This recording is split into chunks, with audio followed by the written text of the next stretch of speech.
The internet on my street died at the exact moment I was showing a city official a live dashboard proving it never dies. My screen froze on an unflattering half-blink, the green graphs slumped to red, and my doorbell camera caught a woman in a floral blazer stepping onto my lawn with pruning loppers like she was going to harvest broadband. She crouched by the little gray pedestal at the curb, looked left and right, and snip. The sound reached my porch a beat later, a clean metallic pop. My phone flipped from Wi-Fi to data. The official texted a question mark and a laughing emoji. I breathed once, let the irritation finish its lap, and watched the clip again to confirm I had not imagined an adult cutting a live drop because she didn't like the view. It was Karen, of course. Karen of the HOA Compliance Committee, Karen who conducts sidewalk seminars about trash can lid angles. 2 bored volunteers hovered behind her, one filming, the other clutching a binder like an arrest warrant. I walked out with the calm that makes her itchy. She prefers opponents who shout so she can be offended at the volume. "Afternoon," I said. "You cut my line." She lifted the loppers with theatrical innocence. "We abetted a violation," she replied. "Exterior utility equipment must be concealed from street view. Your box is visible. We sent notice last week. You ignored it." "Abatement usually means removing weeds," I said. "Not the entire internet." "It is common property," she said, pointing at the pedestal as if it were a stray dog. "The association owns the look and feel of this community. People pay not to see clutter." The volunteer with the camera edged closer to my face for drama. I looked at the pedestal, smaller than a toaster and painted the exact color of boredom, and then at the shears in Karen's hands, still trembling with success. "If you hated it," I said, "you could have called the provider." "We did," she said. "They put me on hold. We are not helpless. We solved it. They can plug it back after you move this thing behind a shrub. Your landscape plan forbids shrubs. Native grasses only. That's another violation." I was still holding the door open. The cool air touched my neck like an old friend advising me not to be an idiot. "Give me 5 minutes," I said. "No more cutting while I'm gone."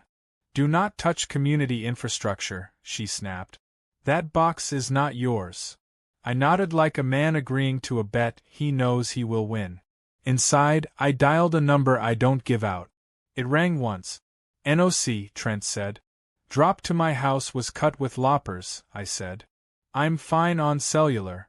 Can you roll a tech and light the spare on the opposite side for redundancy?" "Already see the dip," he said. "We'll splice and harden. Want the incident marked third-party damage?" "Yes," I said. "Third-party, homeowners association. Keep language boring for now.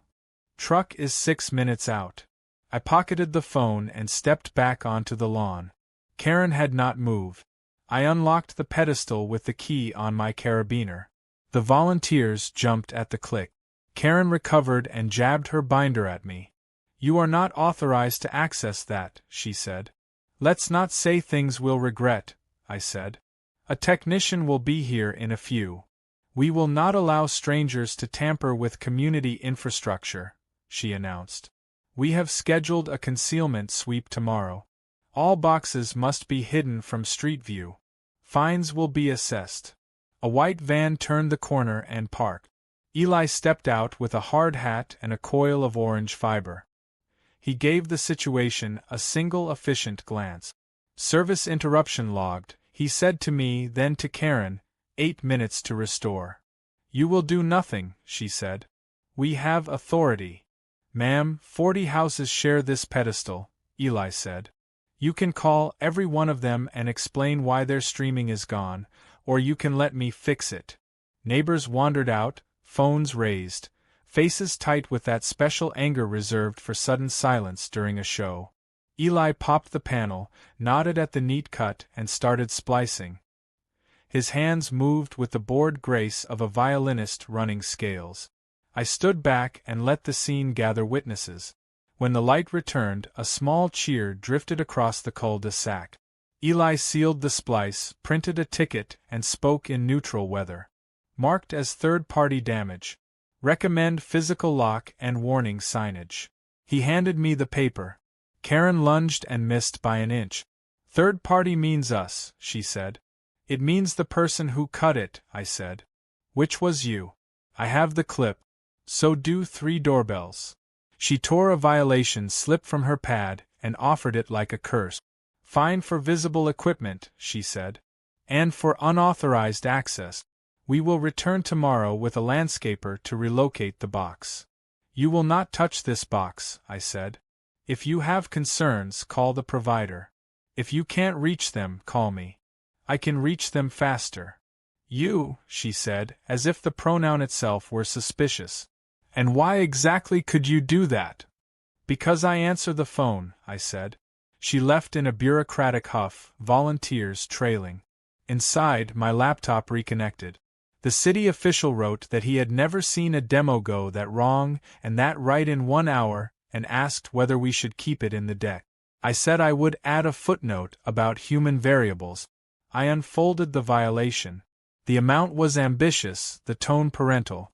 At the bottom, in underlined handwriting, Karen had added, apparent unauthorized access to community infrastructure. Reported to authorities. I pictured the call. Hello, officer, a resident repaired the thing I just cut. I placed the slip in a drawer with spare batteries and warranties. Trent texted a summary with timestamps and a still from the doorbell camera that froze Karen mid-snip. Do you want escalation? He wrote. I watched sunlight slide across the kitchen table and chose patience. Not yet, I typed. Minutes later, a mass text from the HOA arrived, crisp and cheery. Community-wide concealment sweep begins tomorrow at 10. Residents must unlock all exterior utility boxes for inspection. Non-compliance will result in fines and abatement. I read it twice and pictured Karen practicing the announcement in a mirror. I poured coffee I did not need and stood by the window. The pedestal hummed softly. Across the street, a boy missed a layup, collected the rebound, and tried again. I thought about the line between taste and control. I messaged Trent one more line. Tomorrow be ready. He sent back a thumbs up. Outside, the air settled. A starling landed on the pedestal, eyed the block, and flew off. I closed the blinds, not to hide anything, just to make the scene wait. If Karen wanted a stage, she had one. I would bring the lights. For everyone else too.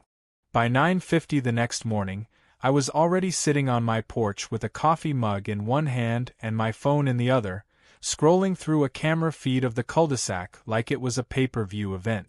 Karen had promised the community concealment sweep would start promptly at 10, but she was already striding down the street at 9:40, clipboard under one arm, a pair of hedge shears swinging from the other like she was here to trim egos. Behind her, the same 2 volunteers from yesterday, binder guy and phone camera girl, trailed along, the latter already recording as if we were moments away from a headline. This time, Karen wasn't alone in her mission.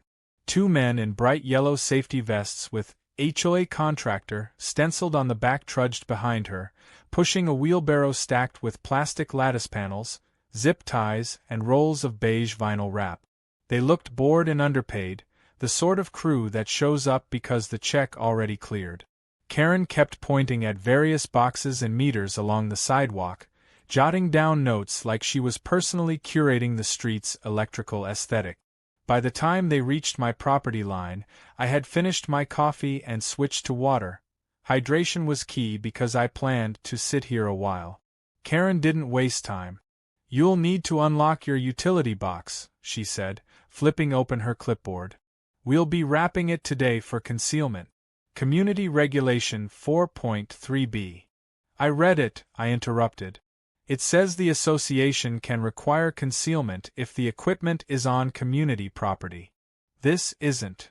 She smirked like I just said Santa was real. That pedestal is in the easement, she said. Easement equals community control. It equals access rights, I replied. Not ownership. Karen leaned on her shears. You're making this difficult. We have a schedule. I gestured to the padlock now installed on the pedestal door. Eli had installed it yesterday afternoon, An industrial-grade cylinder lock with a weatherproof shroud. This box is owned and maintained by the ISP, I said. You don't have a key. That's why you'll open it for us, she said. Not happening, I said. Any changes have to be made by authorized personnel. HOA contractors aren't authorized. Binder guy stepped forward, holding a laminated sheet like a holy text. We have the right to enforce uniformity in external appearance. I cut him off with a raised hand. You don't have the right to cut fiber lines. That earned me a narrowed glare from Karen. You're still upset about yesterday. That was a corrective action, not damage. Before I could answer, a white SUV pulled up. No logo, but the driver stepped out in a button-down shirt embroidered with the company name of my ISP's corporate parent. I didn't have to check the schedule, I'd arranged it. This was Dale, one of our regional infrastructure managers, and he was here because I wanted an audience for what was about to happen. Karen frowned as he walked up. And you are? Regional Infrastructure Operations, Dale said, flashing a badge. We received an alert about unauthorized activity near our equipment. I'm here to make sure no one tampers with our network. This is a community matter, Karen said, already dismissing him. We're simply installing approved concealment. Dale tilted his head toward the wheelbarrow. Those materials can't be affixed to or around our infrastructure without written approval. Doing so voids safety clearances, violates FCC maintenance access requirements, and can result in fines of up to $20,000 per day. Karen laughed in disbelief, like someone had just told her she couldn't rearrange someone else's furniture. That's absurd. We've done concealment projects before. And every time it happens, Dale said, we remove it, document it, and bill for the labor.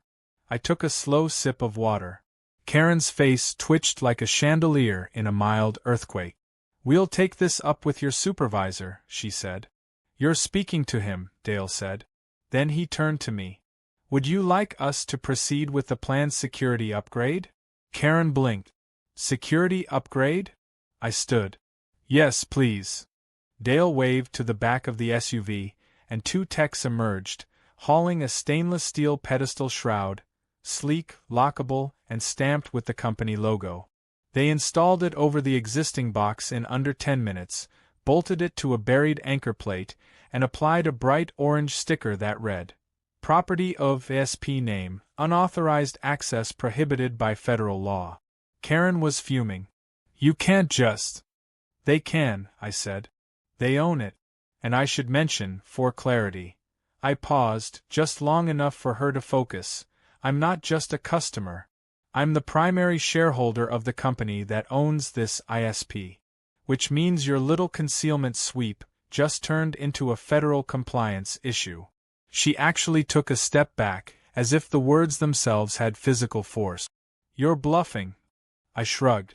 Check the public filings. Or call your attorney. But do it quickly, because after yesterday's incident, legal's already involved. Binder guy glanced between us, clearly realizing he was not paid enough for whatever this was. Phone camera girl lowered her phone. Karen tried to regroup. Even if that's true, the HOA still has aesthetic standard. We'll fine you for non-compliance. That's fine, I said. I'll pay the fine. And then I'll file for a special variance, citing essential infrastructure immunity, which will require you to hold a community-wide meeting. At which point, every resident who lost internet yesterday will be invited to give feedback. On record. For the first time, I saw a flicker of uncertainty in her eyes. She knew the neighbors. She knew how much they valued uninterrupted Netflix more than beige vinyl panels. Dale handed me a folder with documentation, then leaned in just enough for Karen to hear. If this box is tampered with again, we'll be involving federal enforcement. I suggest you make that clear to your board. Karen said nothing, but the tightness around her mouth said plenty. The crew packed up and left, Dale giving me a knowing nod. Karen lingered just long enough to scribble something on her clipboard before retreating down the sidewalk, the wheelbarrow rattling behind her like a retreating army wagon. 10 minutes later, a new HOA email hit my inbox. The concealment sweep was postponed until further notice, pending legal review.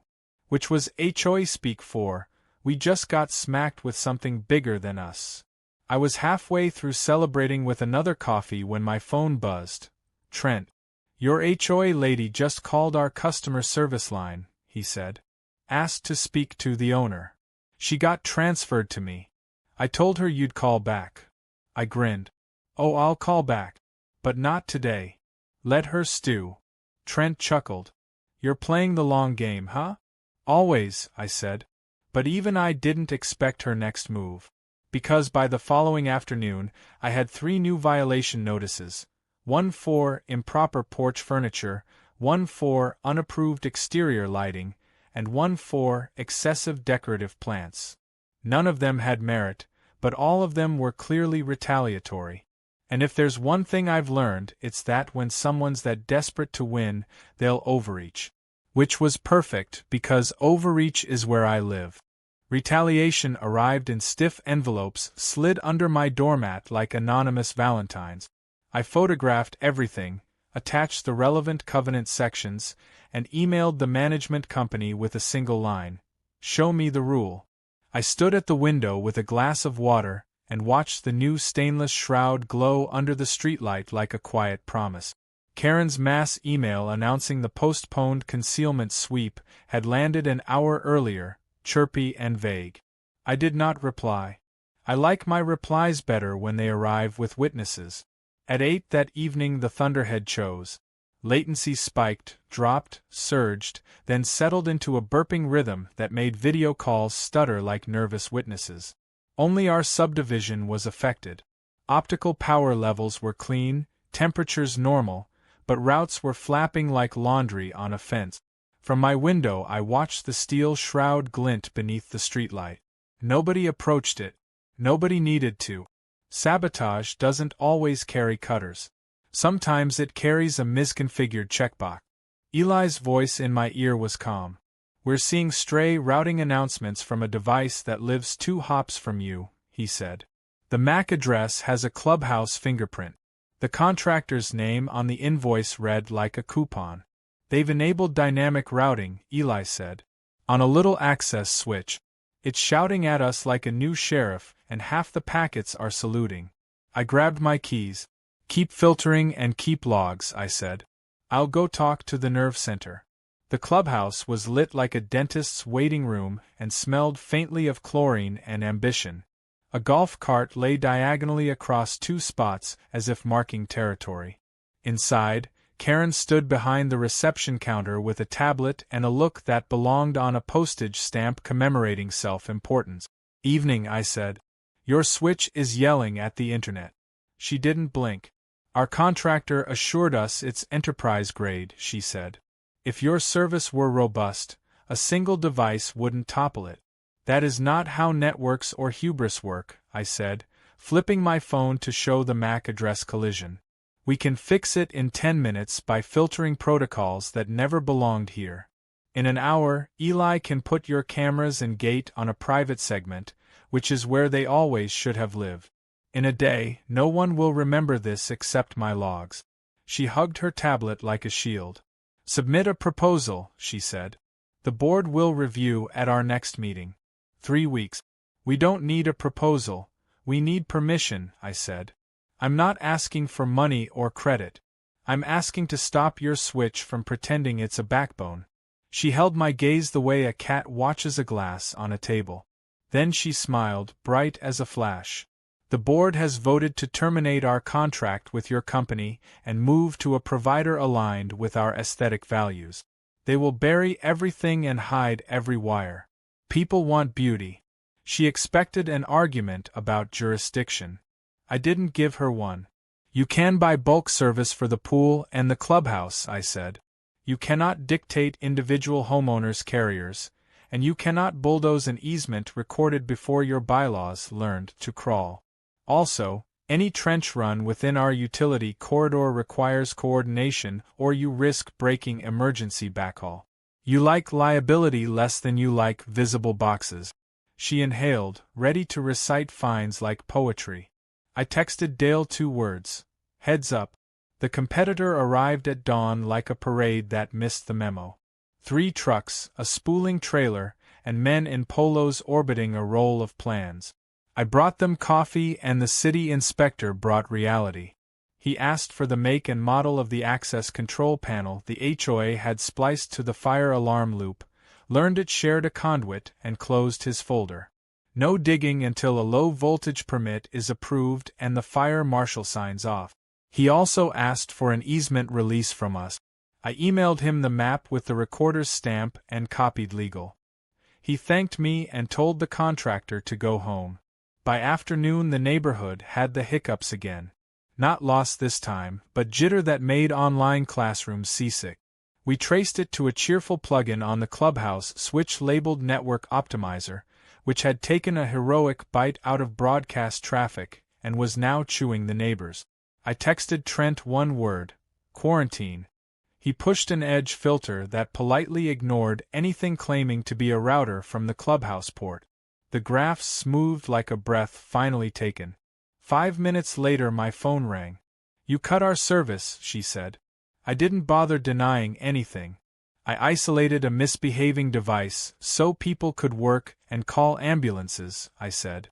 If you want your clubhouse restored, remove the optimizer and stop letting a consumer switch pretend it's a spine. This is retaliation, discrimination, and abuse of market power, she said, auditioning for future depositions. I let the words hang, then offered one of mine. You connected access control to life safety, installed misconfigured routing, attempted unpermitted excavation near a utility corridor, and interfered with interstate communications. Our attorneys will ask a judge for a protective order keeping unqualified hands off our infrastructure. Or we can fix it tonight and be done. Silence stretched long enough to hear the pool pump sigh. Volunteers are doing their best, she said finally, softer, and the sentence was true. People expect us to fight for standards. That sentence was true too. Meet me at 6, I said. Bring your contractor and the treasurer. I'll bring a field engineer and a lawyer. We'll isolate your devices, document the configuration, and memorialize access rules. No heroes, just signatures. If anyone objects, they can stream the objection on the stable internet they're about to enjoy. At 6 we assembled like chess pieces. Eli brought a toolkit and a grin reserved for solvable problems. Dale dialed in from his car outside a substation. The contractor arrived late, defensive, and clutching a brochure. The treasurer brought a checkbook like it could apologize. We segregated cameras and the pool gate onto a private VLAN, disabled every routing protocol on the clubhouse edge, replaced the extension cord hydra with a proper power strip, labeled everything with tape and a marker, and watched the jitter fall off the charts like a bad habit. Karen signed each line with practiced disdain and kept her commentary for an audience that wasn't there. I thought the night would end there. Then Dale texted at 9:12 with a screenshot that cooled my hand. The HOA had sent an ACH deposit to the competitor that morning with the memo expedite concealment. The competitor had filed a trenching request to lay new conduit within inches of ours. The city looped us for comment because our easement map lives in their bones. That is not merely messy, Dale wrote. That is dangerous. I stared at the shroud outside my window and felt the next move settle into place like a chess piece finding its square. Fine, I texted back. Tomorrow we stop being polite. By morning I had replaced patience with paperwork. Legal drafted a petition for a temporary restraining order that read like a bedtime story for stubborn people. It named the association, referenced yesterday's misadventures with routing, trenching, and optimistic vinyl, and explained in calm sentences what would happen if unauthorized hands kept playing near fiber that carried more than movies. I signed declarations, attached logs, and included affidavits from 2 neighbors who had lost a telehealth session and a court hearing when the clubhouse switch decided it was a traffic cop. The filing went out by courier at 9. Nothing like a judge to focus a schedule. City Hall recognized my shoes by now. The public works director waved me into a conference room where emergency management sat with a map spread like a puzzle. Our network carried a secondary backhaul for the dispatch center under a grant that had seemed boring until last night. We had built a quiet redundancy that ran through our side streets, a safety net that did not ask for applause. If a careless trench cut that conduit, 911 would still reach people, but slower and with more luck than anyone liked. I sent the association a certified notice with short sentences and friendlier nouns. The letter asked them to stop all digging, stop touching anything that clicked, and meet me at dusk for a walkthrough with the city inspector. I offered to pay for a conduit survey and promised to return the clubhouse exactly as boring as it needed to be. Trent posted a maintenance window for the segment serving the pool because I refused to have this conversation while a filter alarm chirped in my pocket. Karen countered with a cheerful community update that read like a brochure. The subject line announced a beautification partnership, the body promised hidden wires and harmonious views, and the last paragraph, in smaller font, accused unnamed parties of disrupting community operations. She remembered not to use my name. Her audience was the same neighbors whose calls she had made impossible yesterday. I watched the replies accumulate in real time. People were polite, then less polite, then very clear about what they valued when soccer practice ended and math homework began. The trucks arrived at dusk as if they had been waiting just off stage. The competitor had borrowed an auger and optimism, and the crew hopped out with spray paint and a plan that did not include us. I had walked the corridor an hour earlier with the inspector, who had flagged the gas, water, and our fiber on the grass with neat little flags. Portable work lights threw a soft stadium glow on the shroud. A patrol car idled at the corner. I had invited them for traffic control, which was true, and for witness value, which was truer. The crew chief started to mark a path within a boot length of our line. I stayed on the sidewalk and introduced myself the way you do when you are about to ruin someone's evening. He waved me off and said the association had authorized everything. I held up the judge's order that the courier had delivered an hour earlier. The deputy stepped forward, took a photo, and asked the crew to break for a minute while he radioed dispatch to log the scene. The chief stared at the paper, glanced at the lights, and understood that his invoice would not survive contact with reality. Karen parked like a punctuation mark and stormed across the grass with the treasurer in tow, her heels sinking a little with each step. She announced that the association had rights, that the community was tired of eyesores, and that residents had suffered long enough. The inspector waited for her to inhale and then explained, in the patient tone of a parent, that unpermitted digging within a recorded utility corridor was not a right, it was an invitation to catastrophe. A nurse stepped out of a nearby porch and said her night shift used telemedicine when the waiting room filled. Another neighbor mentioned an oncology appointment. The crowd moved closer without moving at all. Dale called and I put him on speaker. He said our redundancy path was currently carrying a scheduled test for dispatch failover, the sort of dry run that makes real emergencies boring. He asked the deputy if he would like to hear what happened when traffic cut to the alternate route. The deputy nodded.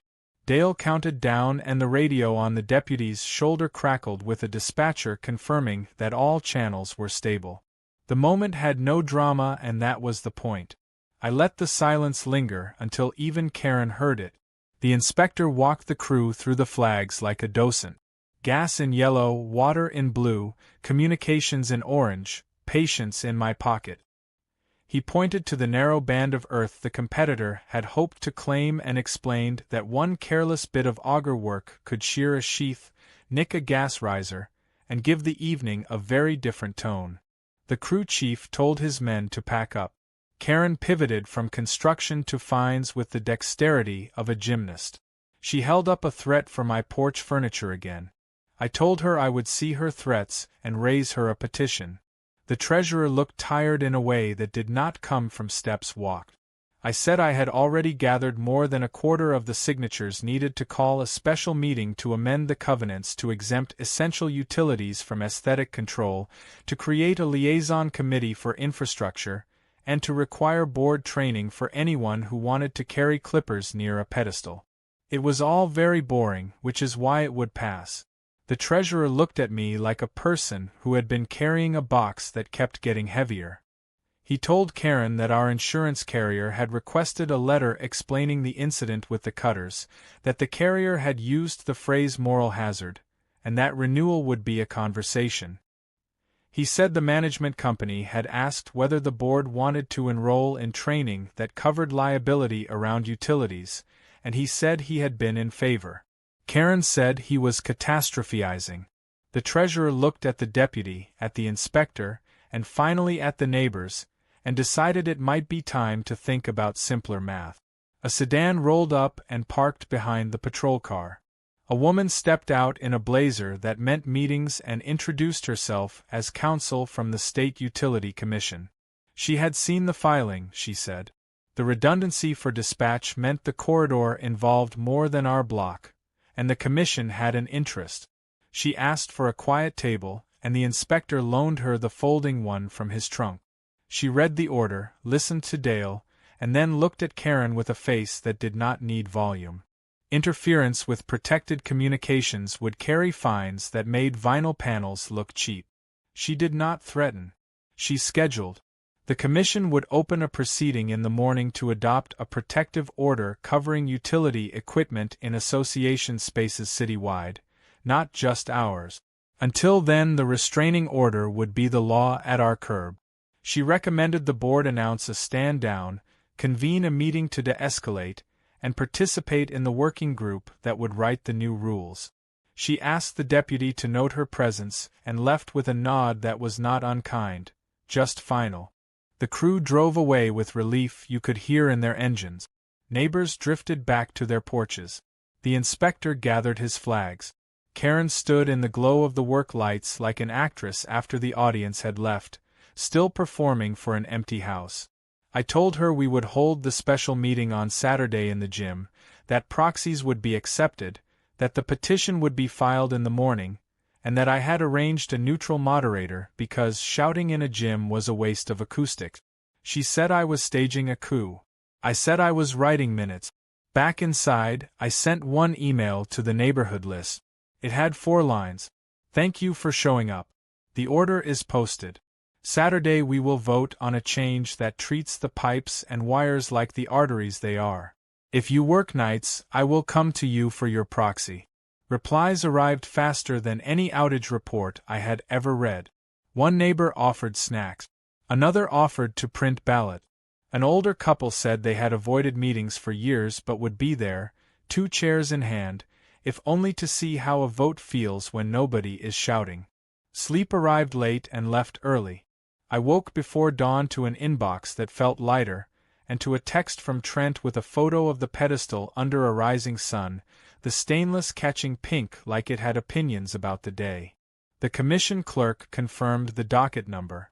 Legal drafted ballot language that a stranger could understand. The treasurer emailed me privately and asked whether the amendment could include a training session. He said he would volunteer first. I told him I would bring the coffee and label the cables. For once everyone would be happy to be bored. Saturday came with the kind of weather that makes people think about gardens, not governance. The gym smelled faintly of varnish and basketballs, and folding chairs lined the court in neat rows facing a long table.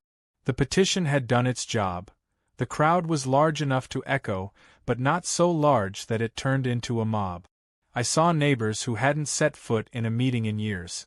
Parents with toddlers in strollers, retirees with clipboards, the night shift nurse from earlier in the week who had promised to vote with her blood pressure.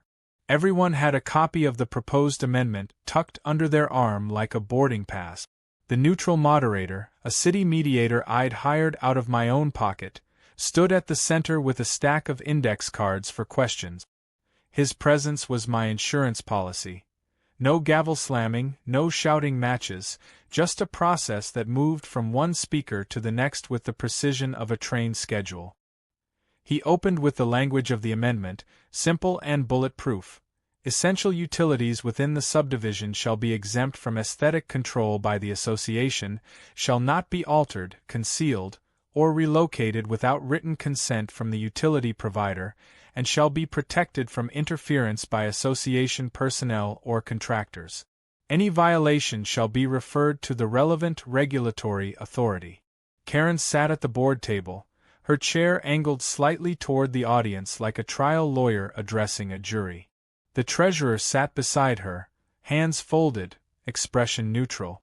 The other board members shifted in their seats, clearly aware that today's turnout wasn't the usual handful of polite regulars. Karen's opening remarks leaned heavily on tradition and the character of the community, painting the amendment as a dangerous precedent that would erode our ability to maintain harmony. She avoided specifics about the past week, though anyone with a pulse could see them hanging in the air like humidity. When the floor opened, a man from 3 streets over stood and said he'd been without internet for 6 hours because of the aesthetic enforcement last Tuesday, and that his company had docked him a full day's pay. A woman in the front row said she'd missed a scheduled remote medical consult. The night shift nurse took the microphone and simply said, "You cut my tools in half," before handing it back. No shouting, no theatrics, just simple statements that made the point sharper than any insult could. I kept my own remarks short. I explained, in plain terms, that the pedestal at the curb wasn't just a box for streaming and email. It carried backup data for emergency services, connected residents to healthcare, and allowed people to work without commuting hours each day. I told them about the unpermitted trenching attempt, the MAC address collision, and the restraining order. I did not embellish. I didn't need to. Truth has a way of sounding louder when everyone else is trying to talk over it. The mediator kept the clock running on each comment. Slowly, the cards filled with more statements in favor than against. Even some of the neighbors who had arrived skeptical began nodding as they heard what beautification had nearly cost them. The treasurer surprised everyone by standing to speak. He admitted that the board had underestimated the consequences of last week's decisions and said he supported the amendment, not just for the safety of our infrastructure, but for the sanity of our meetings. Karen's jaw tightened, but she kept her eyes on the mediator. She knew by then the vote wasn't leaning her way. When it came time for ballots, people lined up in orderly fashion. We'd printed enough for everyone, plus extras in case of errors. A few neighbors handed me proxies they'd collected from those who couldn't attend, night shift workers, a couple recovering from surgery, one family out of state for a wedding. I made sure every proxy was signed, dated, and witnessed, then placed them in the sealed ballot box. The count didn't take long. The amendment passed by a margin wide enough to withstand any procedural challenge. The room reacted with a quiet, collective exhale, no cheering, no gloating, just relief that something fragile had been protected without more damage. The mediator announced the result, and it was done. The language was now part of our governing documents. The HOA could no longer touch utility infrastructure without the provider's consent, and any violation would go straight to regulatory authorities. Karen stayed seated as people began folding chairs and chatting in small groups. The treasurer shook my hand and said he'd like to work on a draft for a broader training program, something that covered not just utilities, but also trees, drainage, and other non-negotiables. He looked lighter than he had in months. I walked out into the late afternoon sun, feeling the kind of satisfaction that comes from winning something without destroying it. Dale called to congratulate me, and Eli texted a photo of the pedestal, now with a small additional sticker, protected by court order. Do not touch. He'd added it without telling me, but I didn't mind. It was accurate and, frankly, deserved. The days that followed were uneventful in the best way. The internet stayed up. The clubhouse switch behaved.